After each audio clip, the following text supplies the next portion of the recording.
Good day sa inyo mga boss madam. Back to my channel. This is Tunog Coins. Ngayon pag-usapan natin ang pisong ito ng year ay 1994. Sa small type at ang mga kasabayan niya ay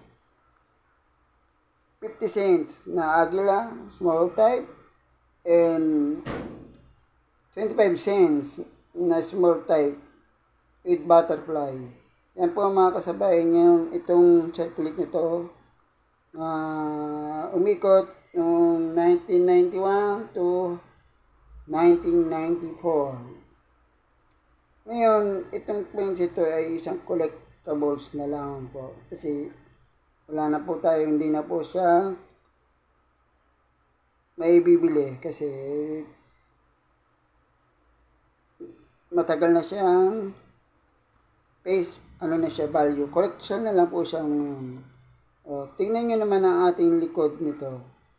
At tingnan nyo, maganda pa ang kanyang good condition pa po.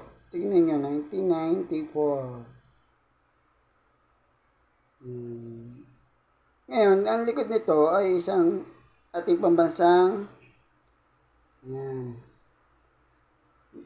ito yung ating pambansa, kalabaw o tamaraw. Tingnan nyo. Napakaliit niya. Ito po yung dati nating pera na ating circulation na nagagastos ngayon. Na ito ay mas malaki sa kanya. Tingnan nyo. Ang laki ng diferensya. Ito ay 2,000. Ito pa ng kanyang kondisyon.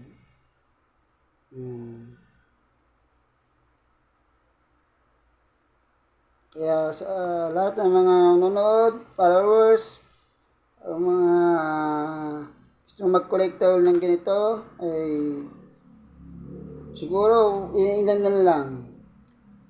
Salamat sa mga nanonood, viewers. Shout out sa iyo, Rodney Castillo, Alex Cortesano, Jeffrey Guzman, Mark Mengito, Archie Lorenzo, ang aming kapitan. Medyo lungkit payat. Mabuhay kayo lahat. God bless. Sa mga taong nanonood at followers, maraming salamat. Mabuhay kayo. God bless.